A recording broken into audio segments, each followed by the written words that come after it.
Le roi de la forêt ne mourra pas sans pour autant être à 5e zénith. À Obetango. Maintenant, d'abord pour un refus, il y a un visa. C'est craché sur la RDC. Bafingi Mboka. Ministre de la Culture, Azosala Nini, Azawa, Pia Vandi Wap, Azolia Nini, Azolota Nini.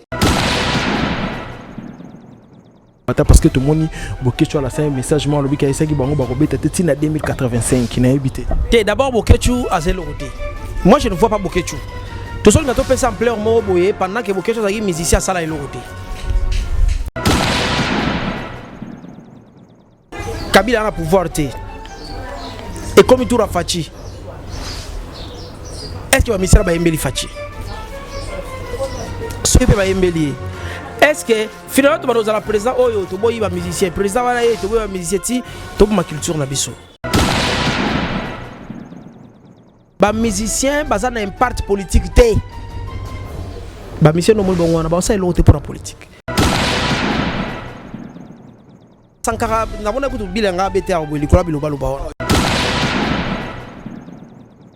Wenge Ndelelo ba quartier latin banvia Wenge pour ça là ezali on appelle Wenge et l'équipe quartier latin. Kofi est grand. Quartier latin aussi est grand. Pourquoi c'est mon aîné? Mais Wenge et yaki na moi style mobui. Hein, on n'est pas parler pour Ndima.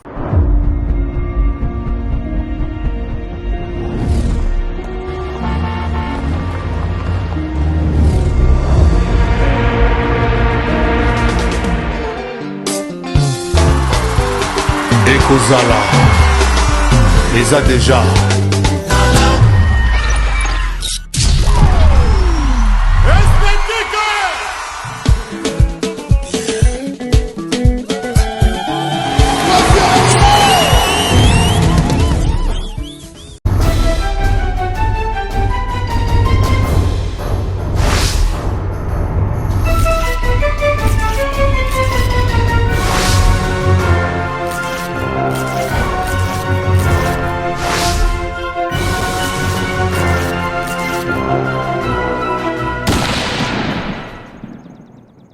Prochain internaute, bonjour, bonsoir, ça dépend alors vous nous suivez, c'est bel et bien Dielo Mata. Arnef de la presse à la présentation de Gatib Sarabino, on a clé.com ici, actualité oblige, donc je suis déjà là avec Jérémy Yoka, donc l'un de nos confrères au Salomon Analyse concernant l'actualité de l'ère aux passé à la République démocratique du Congo et puis surtout dans la culture Nabiso. Mais avant déjà de passer la parole à mon invité, quant à moi, je tiens à remercier d'abord aujourd'hui les features derrière la caméra, pourquoi pas aussi à Steve Labé, et là je vois directement Pichou Mangaya Boss Lady, à Tonton de la Nation, je pense directement à Yaouli Mouchen, les seuls véritables code mondial, pourquoi pas aussi à Bruno Lupika, l'argent propre, à Chouna Chanel, la parisienne, Junior Chitea, Nadirban, pourquoi pas aussi ingénieur et mêlé sur tout. Au Balinga, sur la clé.com de Gatib Sarabino, il faut s'abonner massivement parce qu'ici, actualité oblige, donc Dielo Mata, Jérémy Yoka, à qui je dis bonjour. Ouais, bonjour, puis moi de la clé bois. Na batu tout Hollande biso na monde entier. Je pense que ça première photo dans la clé de bois. Donc tu peux simboter na ba abonné nyon sur la clé bois. Moi c'est Jérémy Yoka, la voix de Kinshasa, le potier, le père du moment, héros vivant et historique. Ça c'est une présentation donc il y a mutumo ya makambu quoi. Ouais, c'est moi, donc on s'est présenté surtout que le roi Zambal Bosono dans la clé bois. Babono Baïba Ngate, Baïba que c'est bien moi, Jérémy Yoka, la voix de Kinshasa, le potier, le père du moment, héros vivant et historique. Ndengai. Ok, ndé aussi côté bandamment moi sujet moi to développer dans moi dimi nabi que on maîtrise un peu secteur et culture moi trop. Par exemple moi secteur il faut maîtriser moi mingi. Bon en fait ngaza trop journaliste naïb marmounion. Le son qui peut te mettre pas les tober tango. So pas que te mettre sur la boké tober tango donc naïb mambutu. Je suis généraliste. Ok, ça va. Ce que tu as moi, point négocier ça par rapport à l'annulation du concert à l'Orient de la Forêt. Aux Isaki na Zénith de Paris, n'a évité par rapport à ça. Yo, le rôle bani na bandi relation combattant parce que tout le monde Bokechu à la fin message moi le bi kaisa ki bango barobe tati na 2085 qui n'a évité. D'abord Bokechu à zéro côté. Moi je ne vois pas Bokechu. Tout seul ngato pesa ampleur mo boye pendant que Bokechu est musicien à sala côté. Par contre, nous avons combattre proprement dit, bandeko bana poto bazo boye ba concert. Bokechu ça ba vidéo na pour la YouTube bazo mbonga kuki nango. Baye barake eza carrière ya batu. Eza vie ya batu. Parmi bango ba combattre ba mitala bien.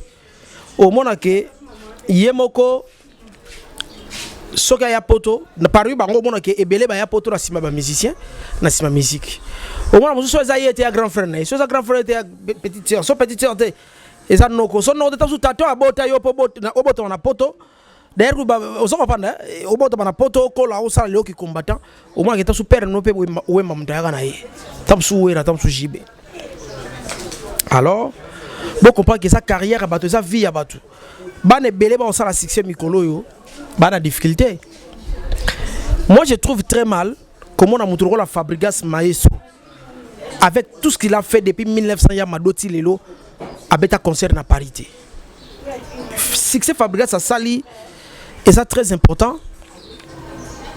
Tout le monde a été na Paris, na groupe na ye, na Belgique na groupe na ye, na Allemagne na groupe na ye. Donc tout le monde a Fabregas na succès au ya sali na musique na biso. Depuis Yamado Tilelo il fallait ba kende ba poto e ba tour na ba tour. Et ça juste été. Attends Zambia on se perd na biso te. Tous ala un peu tolérant. Kabila to ba no boya. Asu na pouvoir te. So yo monique Kabila na pouvoir te.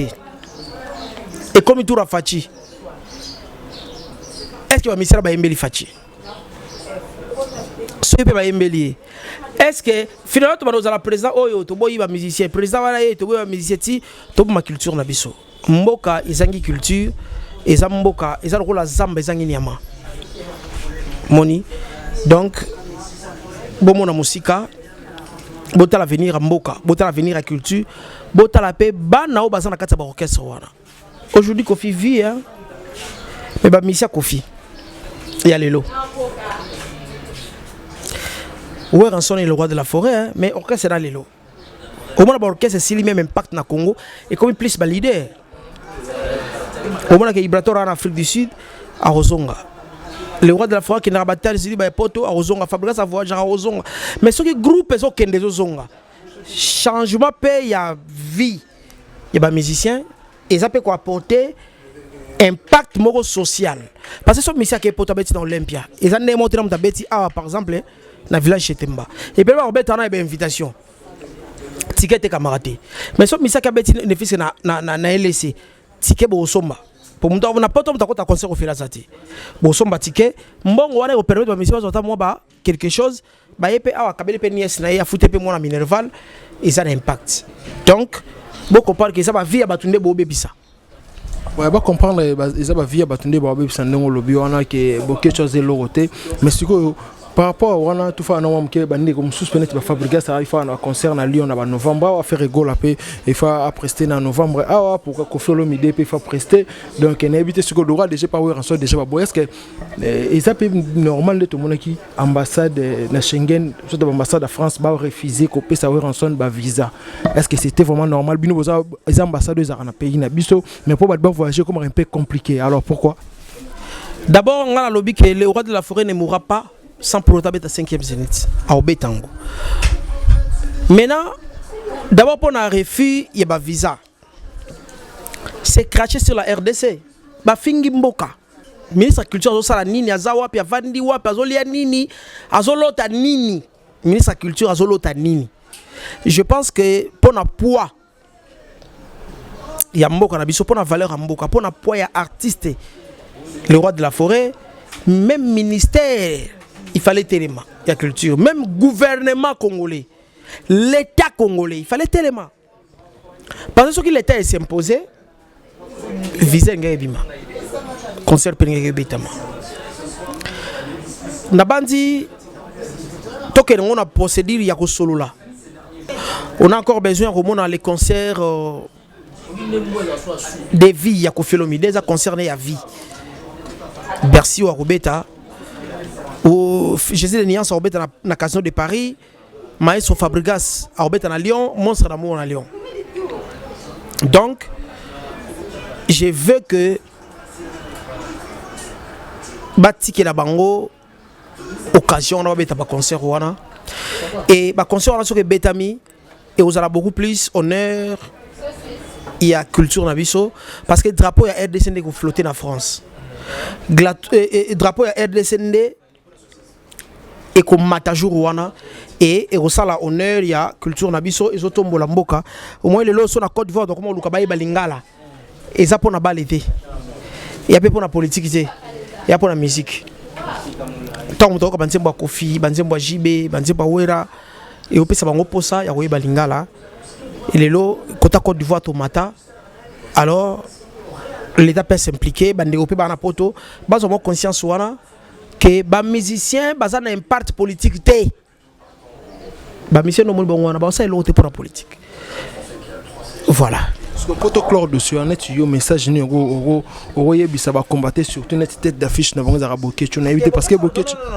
Boketu ça tête d'affiche té ah tout on peut ça le match quoi Boketu non d'abord ba combattre de baza wana tête d'affiche azate ba combattre baza belé baza na monde entier baza par-ci par-là ils alaka biso ba da koto yo bon ya yo lo barato to chez moi en avant aye to bona ka maele ya pas moi en avant mais ba combattre ba na dirigeanté au moni kalata ba no ba ke ba combattre muta dirigeant bango ils alaka type mo ayaka pe aboy o soka bozu reska zadi qui combattait si là combattant et ça d'abord ba na poto ba na mboka démocratie ba na mboka makanisi na yo et imposer makanisi na ngati convaincre ngana maloba muta ko yebisa badinga ko abu pia lelo azati yango na lobi et ça va kamba osala ba séminaire ba causerie faut kende vers bango de temps à autre malembe to réussir coup mais Boketu to longola kaye nga Boketu na contacter c'était musicien oyo akata carrière na nzela po composition ezati ki akoloba kaza leader ba combattre ba se planoter Boketu leader est-ce que ba combattre ba intellectuel baza ba licencié baza kuna ba tamayele be baza ay ba il est très batché na liboso na bango ba ko sala ngote mutabenga ma ilalo ozokopan alors ce que ba combattre ba tien liboso na bango neni non ba ko sala ngote ouais bah ça on te côté ce qu'on a moi deuxième solo monto sur le sujet ça par rapport il y a faire rigoler les padres tout le monde a joué qui dit canissimo la musique ko bengi ça ba ex collègue na ba évoluer na wengi musique à maison mère lelo et sali moi débat sali moi polémique tout autour on parce que tout le monde qui Sankara d'écoute avec net contre yango malgré tout ça peut parmi batu ya wengi tout le monde est beaucoup sur polémique et mais les liens ça aussi quand même ko loba morceau mo bo sur fali pour par rapport à makamwana que non wengi nde bimisa et puis ça ba quartier la tête ba gouana parce que wengi za idéologie wengi l'équipe ba quartier la tête surtout bi lelo Jérémy yoko ça moi analyse wana ko loba net nini par rapport à ça ndenge mila bike wengi nde lelo ba quartier la tête ba via wengi pour ça là ezali wana pe wengi et l'équipe quartier la tête ndenge yemo Sankara de ndenge za net ko yazo ignorer net makambu ya album Dynasty au faire ko la qui idée a bien au sang ça ba massa ba bimsa album bon d'abord beaucoup plus tôt mais les Sankara na mona kutu bilanga bete a boli kola biloba loba ya lo biza ezayeta bi wana eza image akala na bilba kutana kala bilba ko bete tema bakala donc même si c'est ça abi o même si ça sur début en nzemu na Dynasty clip na ngonde ko za bon voilà et bon vraiment ça c'est du Sankara to c'est parigné to le bilaba artiste Sankara c'est un artiste. Je pense que Emelia Malobalobi que Wenge et l'équipe quartier latin et tout. Kofi est grand. Quartier latin aussi est grand. Pourquoi c'est mon aîné? Mais Wenge et Yakina moi style moboui. Hein, on n'est pas parler pour Ndima. Wenge Yakina moi qui Wenge moroboui. Oyo et ça là qui à un moment quartier latin il fallait ça la makamu Wenge salaka. D'abord déjà comme on a Kofi, c'est un artiste ouais, s'adaptaka, à ça qu'on s'est déguisé na face aux musiques et aux pesa. Je donne l'exemple lelo. Mukolo Mbongo. Aïe. Ozuba Rabana Bayongoda. Et ça biloko ko faire no betel so kalati. Mon père no betel ba rumba na ye ba kuku ba ni tango wenge yena ba vitesse na mususu. Ye pa talabi koto bilaza. Ngapela cha kérosène. Ozomona. Koto yo eza boy ngapela cha boy koto basali boy ngapela sala boy oyo bona pena ke ba yiko kamula générique na mon esprit pena ya vacuum pena wenge ya kinango honnêtement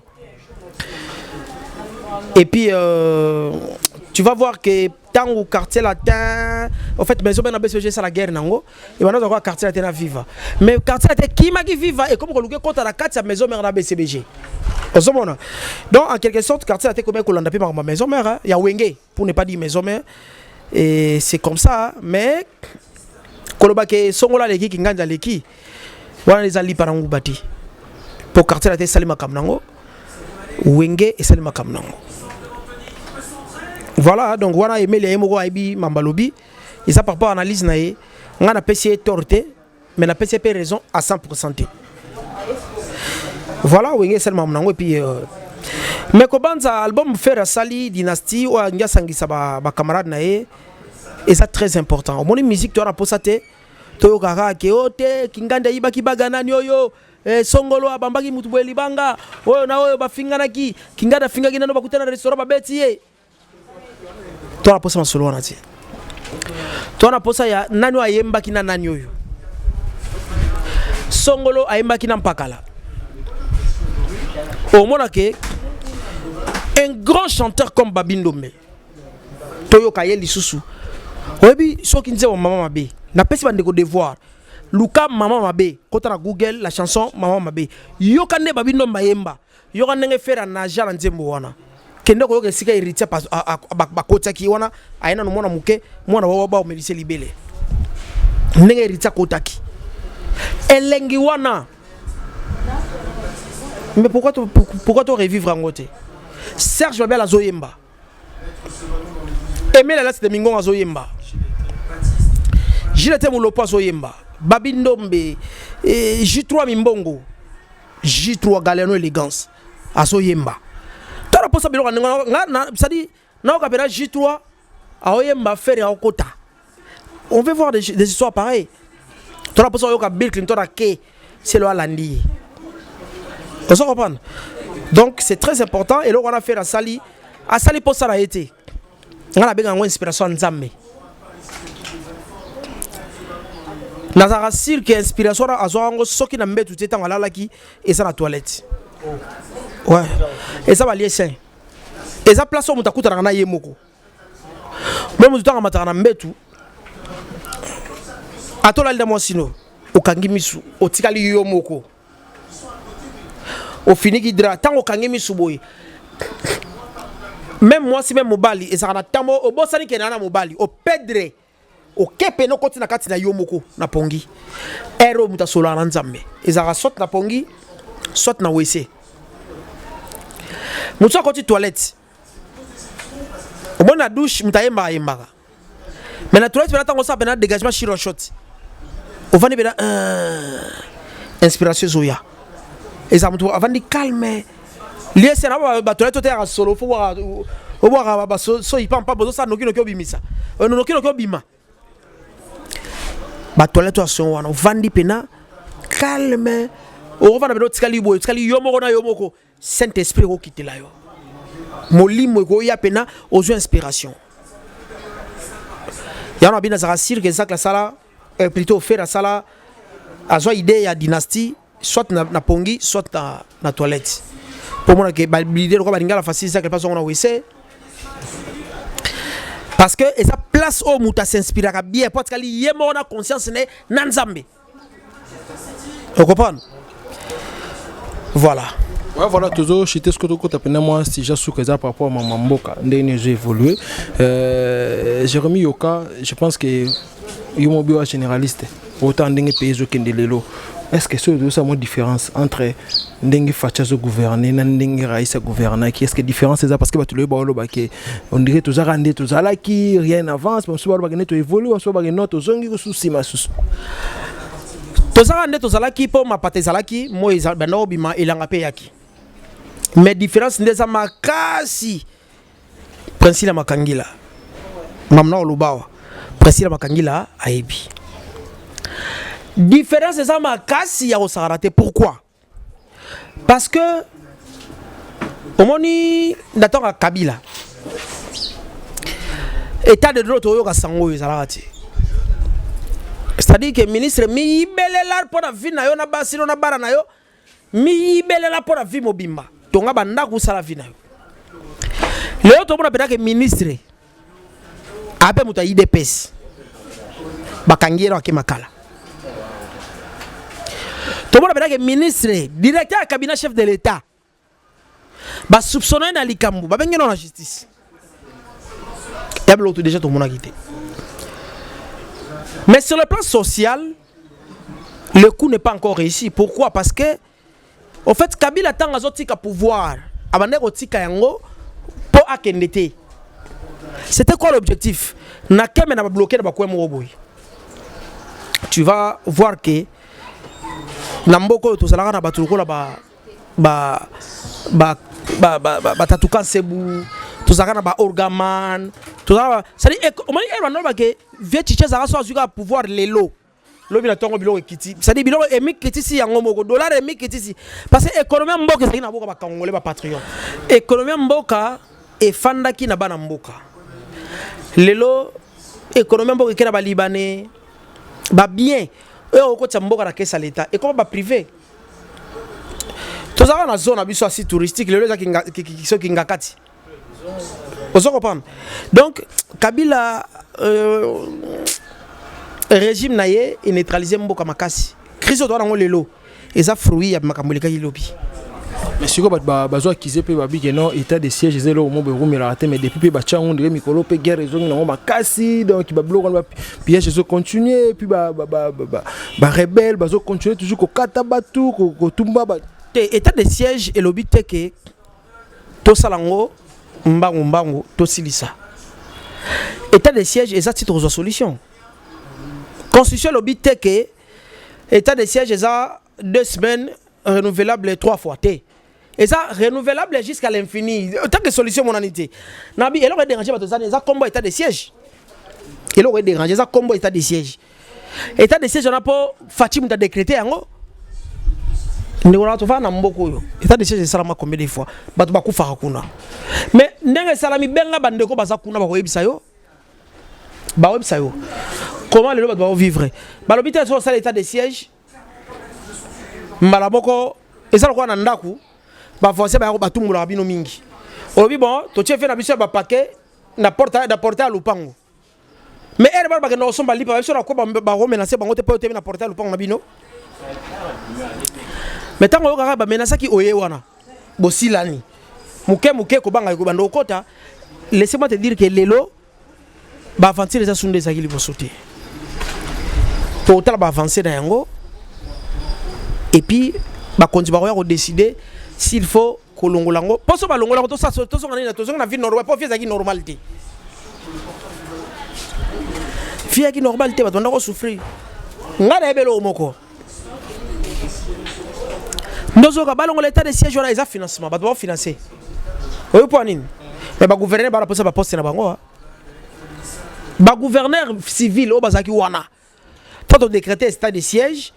C'est un gouverneur fait comme un soda. Mon état de siège aussi, la soda na balongweti. Ba gouverneur bazongi so gouverneur na avant di boye, poste ne jomo wa sala. Ayoka gu. Ako financer ba tout mo boye. Bon critiquer état de siège pourvu que ya zonga na poste na ye, so ba to ba ko fait talinga tenga na poste nanga. C'est que les gens oublient. Mais état de siège wana est réduire taux ya criminalité na est. Ça va, mais est-ce que tu as cité déjà, Jérémy Yoka, mais par rapport à Ndenge, chef de l'État, la règle, tu prends mon côté social. Il fallait que le surgé, il fallait que équitable, moi j'ai un bazeli, carton sur son 10 balles, babitil, et l'autre, donc, comme au niveau moyen, tu as méchant, blanc, qui t'a quand. Mais c'est étape par étape. Tu es bien, notre économie, et ce qui n'a qu'à mourir. Baouti, ko pesa mon foukou, tu as un bon gros pour la ressomme, vivre frais, et soya. Et tant qu'on a un l'état, à autre chose, primo normal. En attendant, bakuno bando déranger bisoa. Basale na kanyama c'est baloli masangu zoya. Donc, je pense que d'ici peu, côté Goliath au betel sur mususu. D'ici peu. D'ici peu, tu étais déjà non, mais est-ce que n'a habité aux Arabes, il y a grand pote Zach qui n'a salué à passer ou comment? Oui, non, ça permet les lingas ali. Depuis ça fait un temps on a démissionné déjà dans un cas sous dans sama kamnanga parce que honnête si to zonga na moni ba souffler ngamo muke réalisateur nga bigi beta kan dada passa masola bill wana na Sankara seno yonde to mona pena image on etamboli bila fasha beta Sankara makofi biso moni pe Sankara to mona image de bila loba bango na ba Sankara ba finga ngai na bangi na beta bango moko wa puyo ngamo na loba nino non bill na grandeur na ye as artiste munene alanda ba Sankara te yaza patron c'est un millionnaire c'est un jeune millionnaire alanda ba Sankara te. Voilà tout ce que je peux dire. Hein. Tu conseilles Europe Sankara. Sankara Yogade. C'est un garçon bien, na balabala, to solo arabiso normal, mais na boye Yogade. So tu la caméra, mutu musu sumbadi. Ah Yogade. Ça dit na bombe énergie nanga. Bombe énergie na donc. Je pense que ça fait mutu vendre pena ça Klemuke. Tu es bien Zakari pendant moins de temps na na politique ninga zalaka député. Ceux qui le te cause bilan yo salaire na politique. Est-ce qu'il est positif ou négatif? Bon, est-ce qu'il est moyenne? Est-ce qu'il est moyenne? Hein? Parce que les journalistes peuvent critiquer les bossos. Qu'est-ce que la salle a l'autre? Bah on peut continuer. Non, le journaliste c'est moro. À salle marre de moniter. Parce que bah c'est ni. Bah ça ni. Bah baluka baluka là ça il peut baluka. Et banité. Mukeba ya baluki wa lobi après toi baté alukanini. Donc ils ont rien fait aussi et voilà ba kizaka zakle pamba on dirait zakle impact ala ko le kabango nanenga faute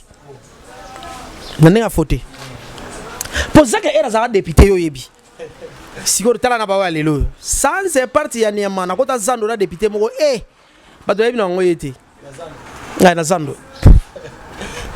mais avec pas yembi sabatu nzembo mo yembi sabatu bato bayebi na ngote yembo bato bayebete na bia taba oyo sans epatka au fin à Zagari ton midi pourquoi. Merci beaucoup Jérémy Yoka donc vraiment la souka et entretien on a évité mot de la fin par rapport à émission le moi banaliser auto sali donc ba so peut ba mbote na bato balando soit numéro contact na bato ba ngaba contacter la subana ba idée beaucoup sur na bango.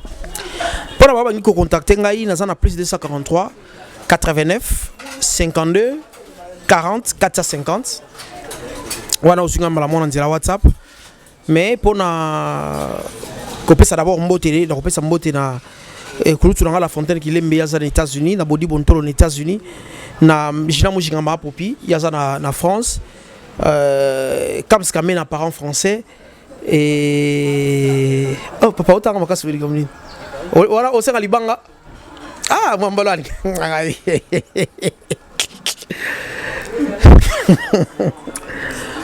mwambalani libanga mingi bon na ba na suka na ba na suka mais na ba mera leki aspara linda na ba na bango et puis y a pas l'option à BD ma villa B carré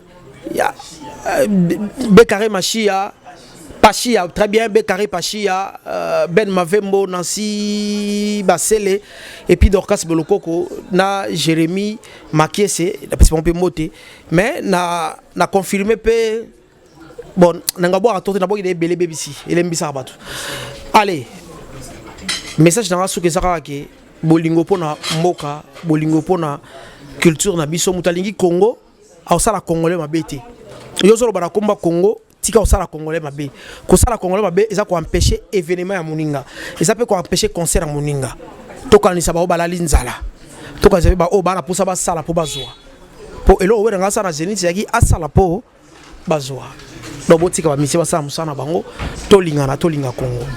Ok, merci beaucoup. C'était là Jérémy Yoka. Je pense que cet entretien fait énormément plaisir. Tout balandi biso na club.com. Là, je vois directement Diesel à London. Big dédicace à toi. Pourquoi pas aussi à Jojongo Naïmen, t'es avantageuse. Là, je pense aussi à Shona Chanel, la parisienne. Aya Willy Mouchen, Code Mondial. Bruno Lubik à l'argent propre. Simon Bidi, Easy Cash dans des cars avec vous. Pourquoi pas aussi à Chico Lubanda, des fois maître. Là, je pense aussi à Rotik Maten, des masters. Nambosani Wanate, maître Carole Chaming à légende du barreau. Diable Zigide, Imanalote. Pourquoi pas aussi à Kassongo Mounani Djogo Soda. Naba tout balinga rabiso na club.com Pichu Manga Boss Lady, tonton de la nation, Franklin Marcel les cordons, Jordi le futur, pourquoi pas aussi Steve Labé. Quant à moi, je pense qu'on se revoit à la fois prochaine pour un autre numéro. Bye.